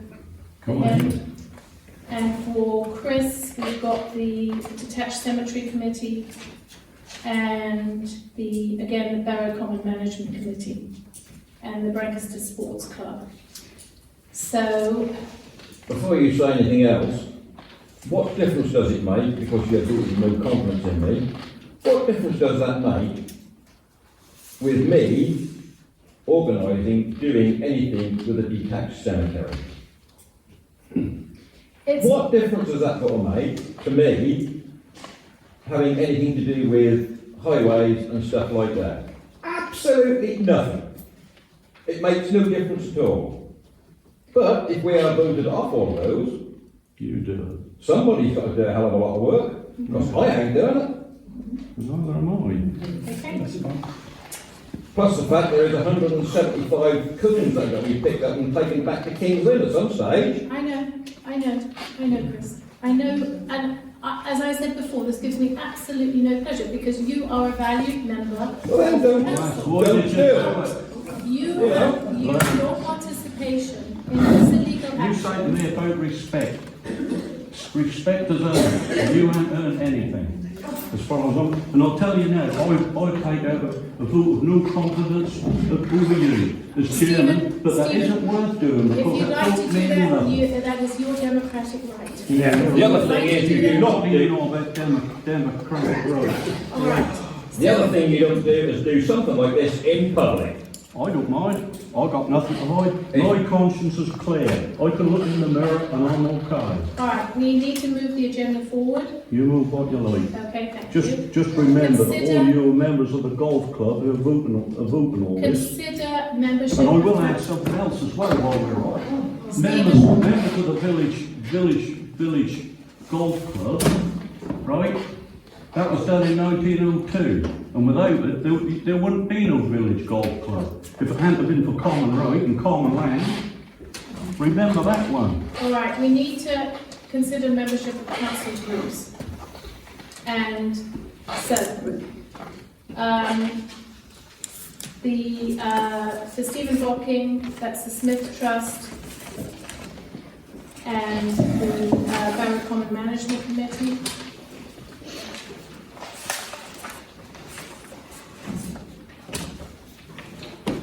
And for Chris, it's the sports club and the cemetery and the Borough Common Management Committee. Just so that we're clear, it's not the Borough Common Hard, it's the one up there. So, consider membership of the council groups by councillors. Does anybody have anything that they'd like to say about that? Well, as I live next door to the Borough Common, I'll do the Borough Common. Conflict of interest. I agree with Celia. I agree with Celia, Tom. I think that is, I would rather, we need to vote on these, memberships and then we can figure out who's going to You do that. Okay, who's going to replace them. Fair. So I propose that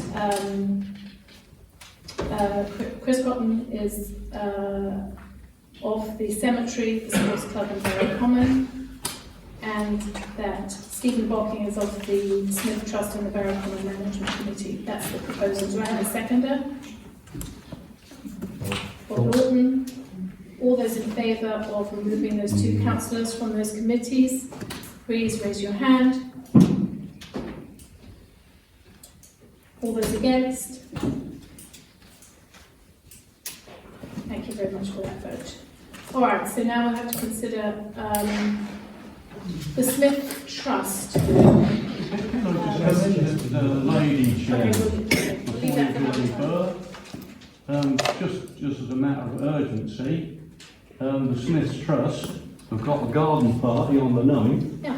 which some of us here worked hard to get 2 new houses for the village. And I think And that you should go. maybe you'll go in my place. Well, I've actually been invited to Oh, have you? Stephen, but I think you should go because you have been working with them for the last few years, so I think it's appropriate that you should go.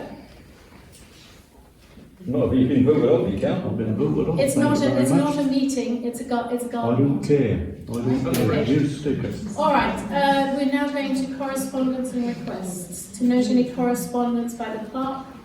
Nothing that hasn't been sent on. Okay. AOB and agenda requests. Please, if you'd like something on the agenda next time, this is your chance.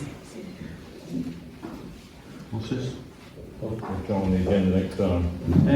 Any other business? Hang on a second. Speeding. Speeding, okay? You'd like to Can put that? we have the police presence in the villages to catch some of these idiots that are still speeding? Okay. Actually, if I may comment on that, I got caught speeding a number of years ago in Hills. Believe it or not. No. Hard to believe, I did. And I was chatting to the policeman as he was filling in his form. And I said, he said, well, he said, the reason I'm doing this is because the parish council have been complaining about speeding through villages. Okay.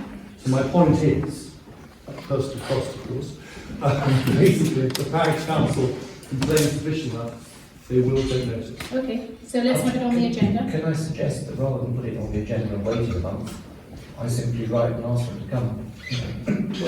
It's not a decision by council, it's not in their power. But if you would like me to invite them to come on, how do we do that? Whatever's the quickest. Yes? Where's our Western thing?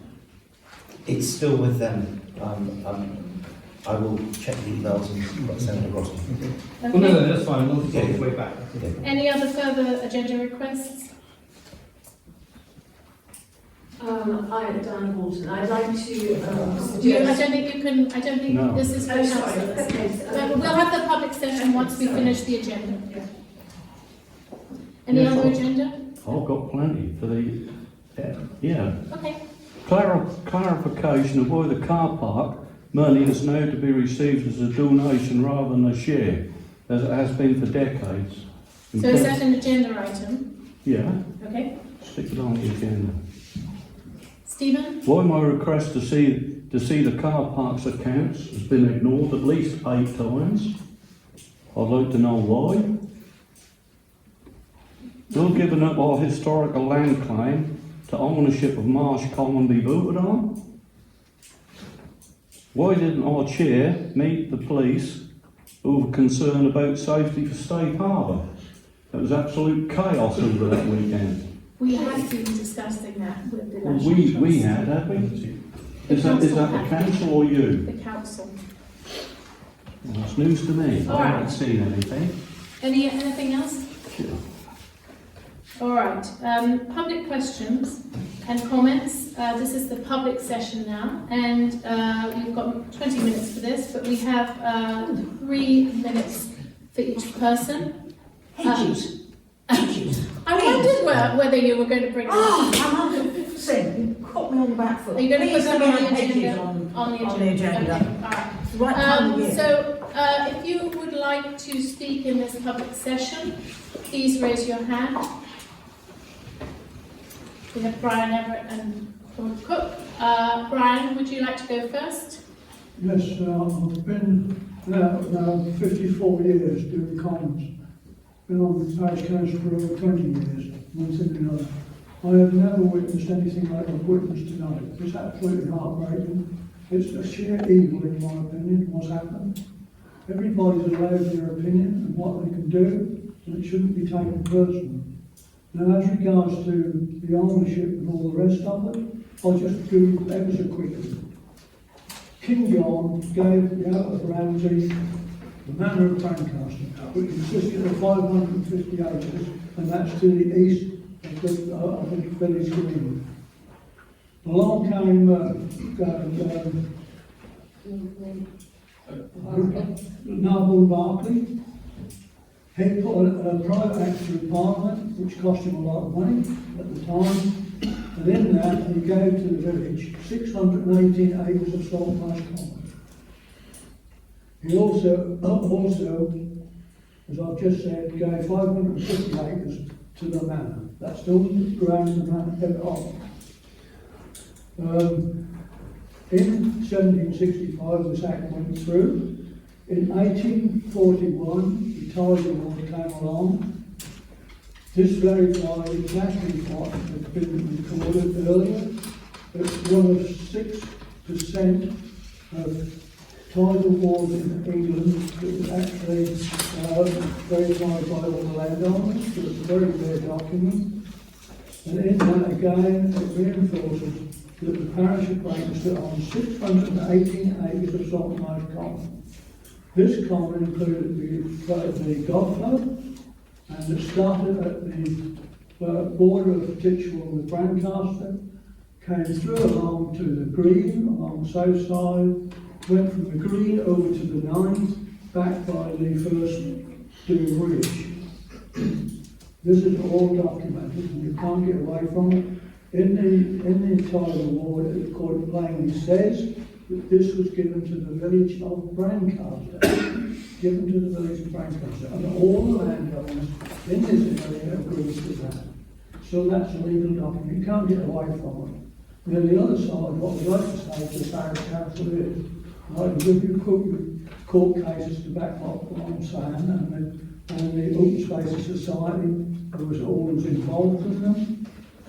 But the prime factor of the parish council is to look at the assets of the village. The assets is 680 acres of land. There's been a case on record where the parish council are doing very much similar to what I think our parish council is doing, and that's letting this land go. The commoners and I took them to court, took the parish council to court. They went to High Court. High Court ruled that the parish council had given away land that actually belonged to the village, and they was in fear of losing their property, their houses. Thank goodness there was an out of court settlement. I can't think what that was because of their court. Thank you, Brian. You've had your 3 minutes, and thank you very much indeed, because I know you've done a lot of research. All right. Well done, Mike. Thank you very much. Thank you. Rod Cook, would you like to speak? Yes, please. I'll just start by carrying on where Brian has stopped.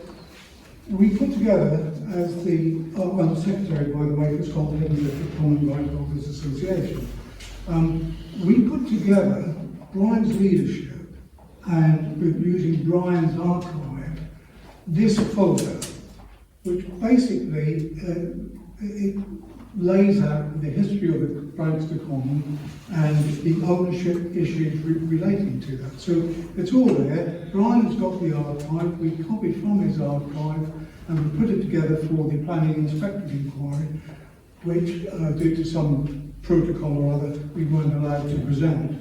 But that is there. The parish council can have a copy of that any time to support their claim to those acreage that Brian has mentioned just now. I've got it on the computer. I can send it to your clerk if necessary by email or whatever electronically, and he can print it off or whatever. But there we are. That is there for the parish council to use. Thank you. Should you wish. I would like to just pick up what your clerk said earlier. He talked about a vexatious freedom of information request.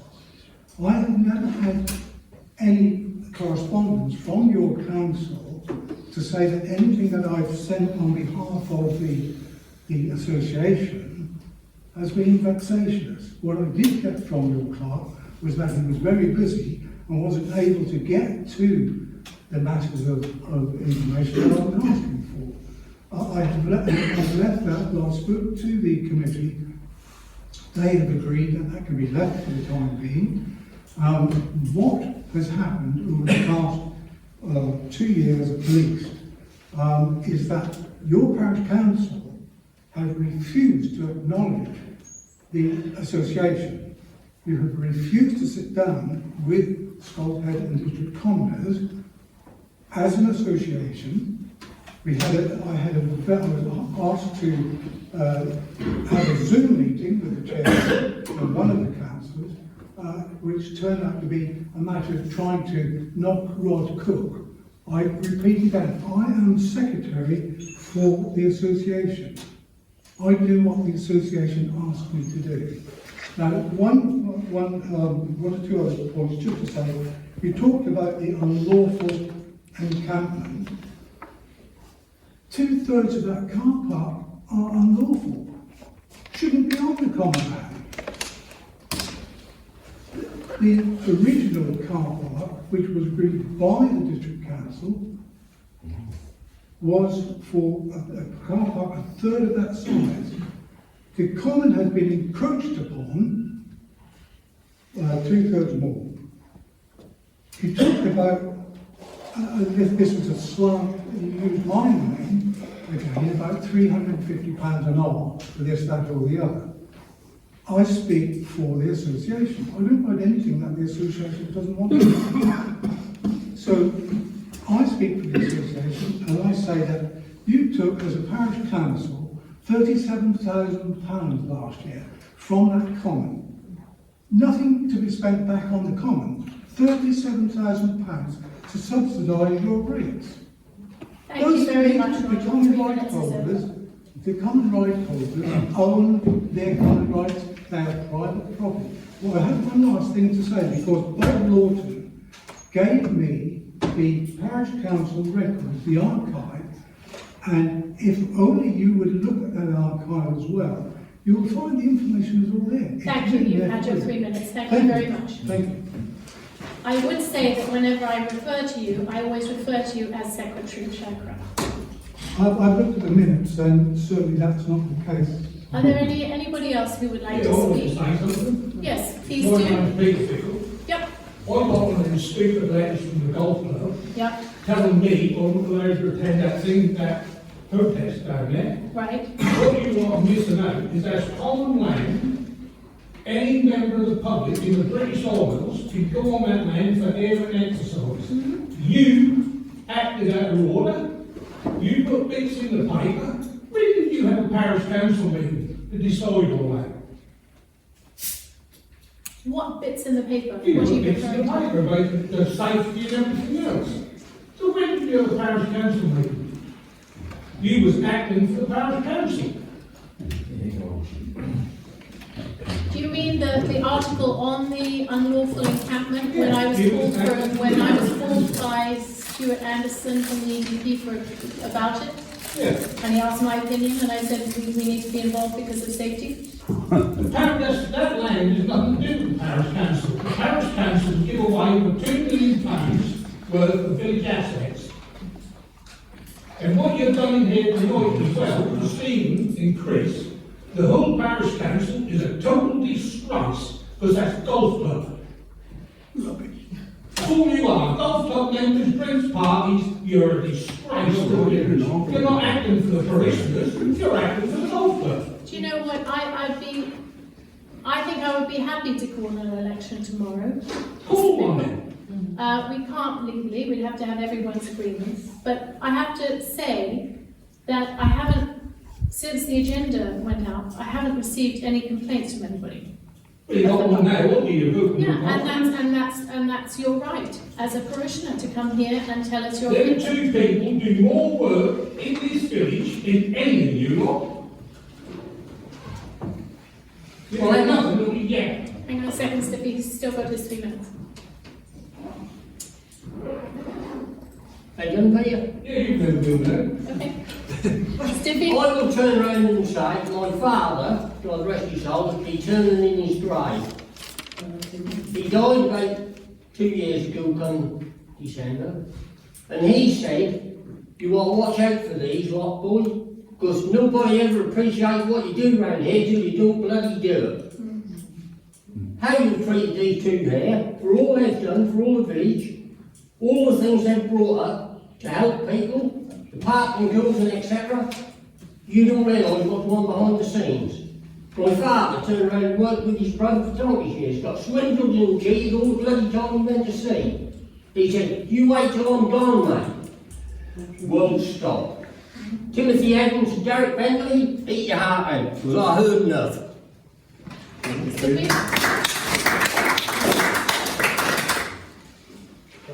Brian, you've had your 3 minutes, I'm afraid. Is there anybody else who would like to speak? Excuse me, but this is such an important subject. I don't think the 3 minute rule should be. Brian, I'm sorry, but this is a meeting where the rules are put out. That's Nazi rules.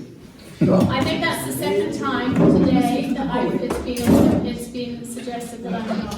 There's a democratic, isn't it? You've allowed your councillors to interrupt all throughout. You allowed Tom to be there on that Zoom meeting. Rob, you had your 3 minutes. Oh, yeah, I know I have. Is there anybody else who'd like to speak? Yes. On behalf of the Brancaster Community Sports Club, which is its proper name, I would just like to, whether we could discuss at some stage how we might manage problems that arise during tennis week. That would be something that would be good to put on an agenda, I think. To have a discussion about how we can work together as a community with the problems of the teenagers in the summer on the tennis week. Yeah. Simple thing is lock the tennis court. We did. They just threw bottles over the fields. If I actually very large from that, because when I was the Borough Councillor, we actually had an all-party meeting from the police, the supermarkets, the borough, and actually we managed to calm it down. We had a lot of, I don't know if you guys remember the groupings on the beach, when they used to have I say raves, but parties and things like that for the kids. And we actually managed to, between that and sort of making it clear to the supermarkets they shouldn't be selling booze to underage kids and all that kind of stuff, we actually managed to calm it down quite considerably. So maybe, as it's a new generation of kids, effectively, a while ago, we ought to maybe reinstate that. Cameron, can I just ask, the Zoom meeting where the motion of no confidence was agreed, was that the EGM on the 6th of August? There was no Zoom meeting about the vote of no confidence. It was a private meeting, but they must be informed or There was, involved. I phoned. How was it arrived at? So I telephoned after we heard the radio interview that the councillors did, talking about their participation in the camp out, and after I had received this anonymous packet that I sent to the police right away, I telephoned the councillors to tell them this. Individually? Yes. No, we never had one. I spoke to Chris 3 times on the phone about 3 different concerns I had and things that he had told me that were not true. And I spoke to him on the phone 3 times about that. To Chris Connor. Never spoke to me, I didn't know nothing about it. I deny being involved in the setting up of that protest. In fact, if all the people were here, including the police, they will actually confirm that we were not involved in setting it up. Nowhere near. But because the chair of the parish council said so, she has got to be believed regardless of what anybody else says. Simple as that. I think I had the same problem in Rhodesia at one time. Are there? Okay, so now I'm accused of being. I think now I'm being. That's the 3rd time I've been accused of being disciplined. 3 minutes. Did any other councillors talk directly to Stephen and Chris? Did what? Did any of the other councillors talk directly to No, because I was dealing with the chairman. Everything goes to the chair. Yeah. Yeah, all through the chair. Everything goes to the chair. And normally speaking, anonymous correspondence that comes into the parish council or members of is disregarded out of hand because it is anonymous. But for some strange reason, this pile of anonymous correspondence was accepted, discussed, and this is what you found tonight. Are there any other members of the public who would like to speak? Yes, can I just ask one question? Stephen and Chris, they as councillors? Yes, they do. They do? Yes, they do. They're just stripped of their... Of the external committees. Of the external committees. Yeah. But we haven't got to be doing no work, they've got to do all the work for us. I can't minute if I can't hear. Sorry. Jim Crossley. I would just for one like to say big thanks to Chris and Steve for the work they have done on those subcommittees, because it has been huge over the years. George? 2 points, one very quick point of information on in regards to the White Horse planning application. The government appear to be changing the planning rules, or have something in progress that they intend to allow people like restaurant owners, publicans, to decide for themselves on what they do and be able to keep existing temporary structures on a permanent basis. So it's something to look out for in the future. The other thing is again about the big topic tonight. It seems to me that there has been a concerted effort to collect what can only be called a clique, to put an argument for a vote against Eastern councillors by, what shall we say? Members of the golf club. I don't think any names, but on the basis of an anonymous letter. This is how it's come over to me. It's not. Now, I can't accept that. Right. I can't. They've refuted your arguments. But I haven't heard any evidence from any of you of what your argument is and what evidence you actually have. And I think that should be perhaps on the website, so we can all see it. It's the, we'll put the statement up. In the statement we say that their participation in the unlawful campout. Now, Well, that's an allegation, that's not proven. well, there was a radio broadcast, Is that there was a true? press So anything article in of the- them being Nothing to do with at common the... rowing. I don't accept that. Okay, that's fine, that's fine. George, you know, you'd be a very valued member of the Parish Council, and at the next election, I think you should stand. I refused to stand down 20 years ago. And I'm still of the same mind. I've been on this parish council on and off for 30 odd years. How long have you been on it? How long have you lived in the village? I think at this point, if are there any other public... Got a lot to do, she knows. No, Are there... Before you see they got a camp right up Barrett's Pond, if she put a tent up there one night, I even chuck it off Barrett's Council. Or Are there any other public comments? You're a disgraceful in your phone. I think at this point, we're going to close this meeting now. We're closing this meeting and we're going to go into private session. Thank you everybody for coming. Thank you for coming. I don't know what we're going to do.